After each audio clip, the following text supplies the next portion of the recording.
Kuusamon kaupungin vuosi 2024 oli toimelias. Kumppanuustalo on yli 100 yhdistyksen tärkeä kokoontumispaikka ja varmasti kaikille kuusamolaisille arvokas yhteinen tila. Liikuntakeskuksessa on yli 1000 kävijää päivittäin ja siinä ympäristössä myös lapset pääsee nauttimaan liikunnasta. Kaupunki investoi runsaasti. Tässä on vuokrataloyhtiöiden hirsikerrostalo. Business Kuusamo tarjoaa tiloja yrityksille. Kaavoitus on tärkeä osa meidän kehittämistä. Yli 20 kaavaa on edelleen vireillä ja 15 valmistui viime vuonna. Me tarvitsemme väkeä lisää työvoimaa ympäri maailmaa. Pappilan pellot on uusi asuinalue näille meille uusille asukkaille. Upeita rantatontteja on siellä tarjolla.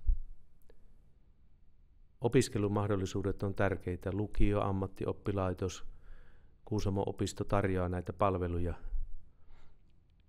Erityisesti luonto on tärkeä osa tätä meidän koulutustarjontaa. Luontoakatemia tarjoaa jo nyt näitä palveluja.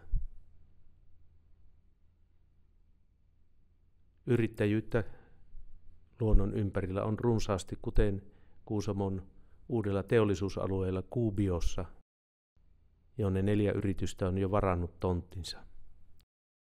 Kuusamo on laaja pitäjä. Maaseutu tarjoaa runsaasti yrittäjyydelle mahdollisuuksia. Kalastus on tärkeä elinkeino ja kalan jalostus. Luonnontuotealoista perinteikäs on poronhoito. Maataloutta myös on runsaasti meillä. Ruka on tärkeä osa meidän elinvoimaa. Olympiavalmennuskeskus on suunnitteilla, joka luo mahdollisuuksia. Lentoliikenne on meille tärkeä. Työvoimaa tarvitaan, senpä vuoksi on hienoa, että meillä on omat työvoimapalvelut. Tuulivoimaa meillä on jo nyt ja uusia hankkeita on vireillä. Kuusamon kaupungin talous on tasapainossa.